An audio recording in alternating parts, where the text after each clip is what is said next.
Breaking news. BRS అధినేత కేసీఆర్ రంగంలోకి దిగుతున్నట్టు సమాచారం అందుతుంది. ఈ నెల అంటే డిసెంబర్ 19న బీఆర్ఎస్ కార్యకర్తలతోటి అలాగే బీఆర్ఎస్ ఎల్పీ సమావేశం జరగనున్నట్టు తెలుస్తూ ఉన్నది. ఈ మేరకు బీఆర్ఎస్ భవన్లో ఈ సమావేశాన్ని నిర్వహిస్తున్నట్టు తెలుస్తూ ఉన్నది. ఇన్ని రోజులు కేటీఆర్ హరీష్ రావుని నమ్ముకొని బీఆర్ఎస్ అధినేత పార్టీ రాజకీయాలను నడిపించారు. ఇకపైన ఆయన రంగంలోకి దిగే అవకాశం ఎక్కువగా కనిపిస్తుంది. రేవంత్ రెడ్డిని నిలువరింపజేయాలంటే కేటీఆర్ హరీష్ రావులతో కాదన్నట్టు తెలుస్తూ ఉన్నది. అందుకే కేసీఆర్ రంగంలోకి దిగుతున్నట్టయితే సమాచారం అందుతుంది. అయితే డిసెంబర్ 19న ఆ సమావేశం అనేది దేని గురించి అనే దానిపైన ఇప్పుడు చర్చ నడుస్తూ ఉన్నది. ముఖ్యంగా డిసెంబర్ 19న బీఆర్ఎస్ అధినేత కేసీఆర్ అధ్యక్షతన తెలంగాణ భవన్లో బీఆర్ఎస్ ఎల్పీ అలాగే పార్టీ రాష్ట్ర కార్యవర్గ విస్తృత స్థాయి సమావేశం నిర్వహిస్తున్నట్టు తెలుస్తూ ఉన్నది. ముఖ్యంగా కృష్ణా గోదావరి జలాల విషయంలో తెలంగాణ రాష్ట్రానికి 10 ఏళ్లు బీఆర్ఎస్ ప్రభుత్వం చేపట్టిన నీటిపారుదల ప్రాజెక్టులను కాంగ్రెస్ ప్రభుత్వం ముందుకు తీసుకుపోకపోవడంలో చూపిస్తున్న ఆ వైఖరి పైన చర్చించే అవకాశం ఎక్కువగా కనిపిస్తూ ఉన్నది. ముఖ్యంగా ఈ సమావేశం యొక్క ఎజెండా ఏంటి అనేది ఒక్కసారి గమనించినట్టయితే ఆంధ్రప్రదేశ్ రాష్ట్రం గోదావరి కృష్ణా జలాలను కొల్లగొడుతున్నా కూడా దానిని అడ్డుకునే విషయంలో రాష్ట్ర కాంగ్రెస్ ప్రభుత్వం ఘోరంగా విఫలమైంది.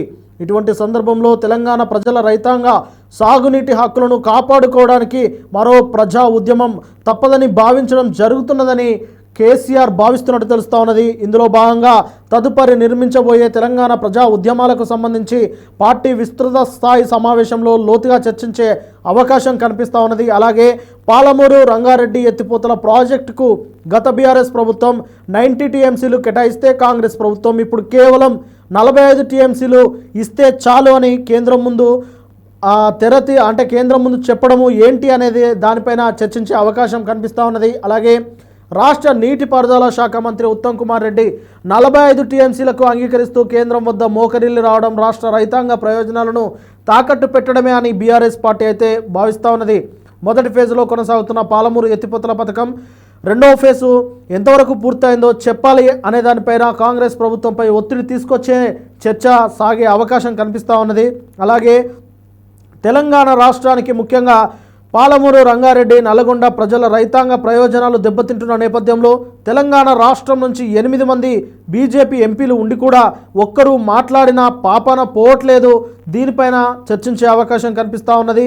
ఇంకా చెప్పాలంటే బీజేపీయే తెలంగాణ ప్రయోజనాలకు రైతాంగ ప్రయోజనాలకు గండి కొడుతున్నది అనేది స్పష్టమవుతుందని బీఆర్ఎస్ అధినేత చెప్తా ఉన్నట్లు తెలుస్తూ ఉన్నది. అలాగే తెలంగాణ రాష్ట్రానికి సాగునీటి విషయంలో కేంద్ర బీజేపీ చేస్తున్న అన్యాయాన్ని కానీ కావేరీ తదితర నదుల అనుబంధానం పేరుతో ఆంధ్ర రాష్ట్రం జలదోపిడికి సహకరిస్తున్న కేంద్ర బీజేపీ విధానాన్ని కానీ ఎదుర్కోవాలంటే తెలంగాణ సమాజం మరొకసారి ప్రత్యక్ష పోరాటంలో పాల్గొనాలనేది కేసీఆర్ పిలిపించే అవకాశంగా కనిపిస్తూ ఉన్నది. అలాగే బీఆర్ఎస్ ప్రభుత్వమే కనుక తిరిగి వచ్చి ఉంటే ఈ పాటికి పాలమూరు ఎత్తిపోతల ప్రాజెక్టు నుంచి నీళ్లు అందేవి, పాలమూరు రంగారెడ్డి నల్గొండ ప్రజలు రైతాంగ ప్రయోజనాలు కాపాడేవి అనేది గతంలో బీఆర్ఎస్ పార్టీ శ్రేణులు అయితే చెప్తా ఉన్నారు. అయితే దానిపైన కూడా చర్చించే అవకాశం కనిపిస్తూ ఉన్నది. అయితే ఇప్పుడు పరిస్థితి పాలమూరు రంగారెడ్డి నల్గొండ ప్రయోజనాల పట్ల పూర్తిగా నిర్లక్ష్యం చేసింది కాంగ్రెస్ ప్రభుత్వము. కాబట్టి దానిపైన లోతుగా చర్చించి ప్రజల్లోకి ఆ చర్చను తీసుకెళ్లాలి అనే దానిపైన కేసీఆర్ దిశానిర్దేశం చేసే అవకాశం కనిపిస్తూ ఉన్నది.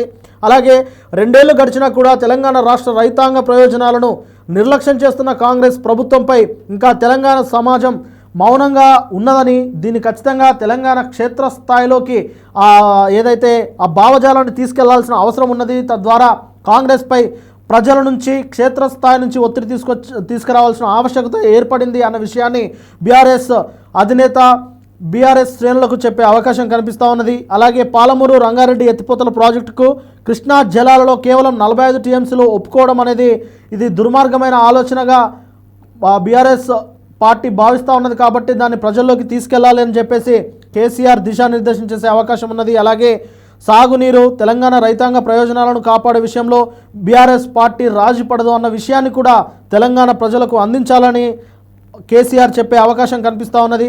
ఇటువంటి కీలక సమావేశంలోనైనా ఇటువంటి కీలక సమావేశాలపైన తెలిసిన విషయాలతో పాటు పార్టీ సంస్థాగత నిర్మాణ విషయాలు సహా పలు అంశాలను ఈ నెల 19న నిర్వహించబోయే అవకాశం ఉన్నట్లయితే మనకు అందుతున్న సమాచారం ప్రకారము ఖచ్చితంగా 19న ఇదే అంశాలపైన చర్చించే అవకాశం కనిపిస్తూ ఉన్నది.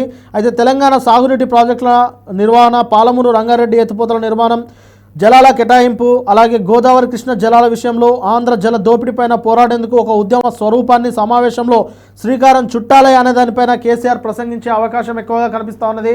మనం చూసుకున్నట్టయితే తెలంగాణలో బీఆర్ఎస్ ప్రభుత్వం ఓడిపోయిన తర్వాత కాంగ్రెస్ ప్రభుత్వం అధికారంలోకి వచ్చిన తర్వాత కేసీఆర్ ఆయన అనుకోకుండా ఫామ్ హౌస్లో పడడము, తుంటి వెనుక విరగడము, దాని తర్వాత దానికి సంబంధించిన చికిత్స తీసుకున్న తర్వాత 90 డేస్ తర్వాత లోక్సభ ఎన్నికలు, దానికి సంబంధించిన నోటిఫికేషన్ వచ్చింది.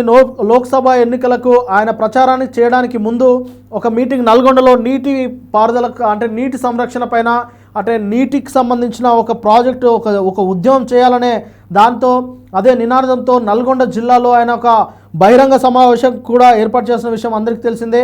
అక్కడ కూడా కృష్ణా జలాలు తెలంగాణకు రాకుండా కాంగ్రెస్ ప్రభుత్వం చేస్తున్న కుట్ర ఏంటి, కాంగ్రెస్ ప్రభుత్వ కుట్రను ఖచ్చితంగా బీఆర్ఎస్ పార్టీ ఎండగడుతుంది అని చెప్పేసి అదే మీటింగ్లో కేసీఆర్ మాట్లాడారు.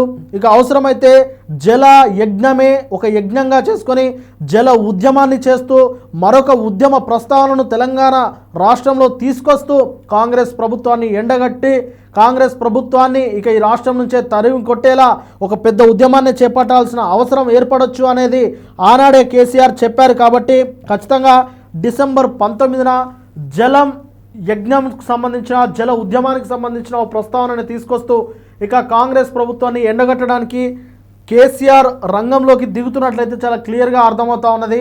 అలాగే పంచాయతీ ఎన్నికలపైన అంటే డిసెంబర్ 19న ఈ సమావేశం జరగబోతుంది కాబట్టి డిసెంబర్ 17న 3వ విడత గ్రామ పంచాయతీ ఎన్నికలు జరుగుతాయి. దాంతో మొత్తం గ్రామ పంచాయతీ ఎన్నికలు ముగుస్తాయి. కాబట్టి స్థానిక సంస్థల ఎన్నికలపైన అసలు పురోగతి ఏం సాధించింది బీఆర్ఎస్ పార్టీ, కాంగ్రెస్ పార్టీ ఎక్కడ విజయాలు సాధించింది, ఇక కాంగ్రెస్ పార్టీకి బీఆర్ఎస్ పార్టీకి ఉన్న మధ్య ఉన్న అంతరం ఎంత, దాన్ని ఎలా అధిగమించాలి, దాన్ని ప్రజల్లోకి ఎలా తీసుకెళ్ళాలి, కాంగ్రెస్ పార్టీపై బీఆర్ఎస్ పార్టీ ఏ విధంగా పోరాటం చేయాలి అనే దానిపైన కూడా సమీక్షించే అవకాశం ఎక్కువగా కనిపిస్తూ ఉన్నది.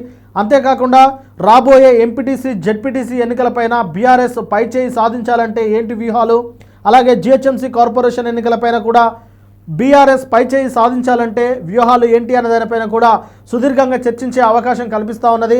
మరి ఈ సమావేశం తర్వాత బీఆర్ఎస్ అధినేత కేసీఆర్ పూర్తి స్థాయిలో ప్రజల్లోకి వస్తారు అన్న ఒక ప్రచారం అయితే జరుగుతూ ఉన్నది.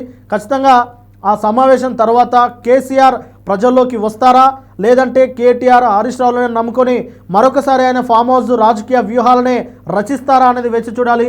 ఇప్పటికైతే బీఆర్ఎస్ పార్టీ నుంచి కల్వకుంట్ల కవిత, ఎమ్మెల్సీ కవిత బయటికి వెళ్ళడం అనేది బీఆర్ఎస్ పార్టీకి బీఆర్ఎస్ పార్టీ పైన ఎంతో కొంత ప్రభావం చూపిస్తుంది అనేది అయితే చాలా క్లియర్గా అర్థమవుతుంది.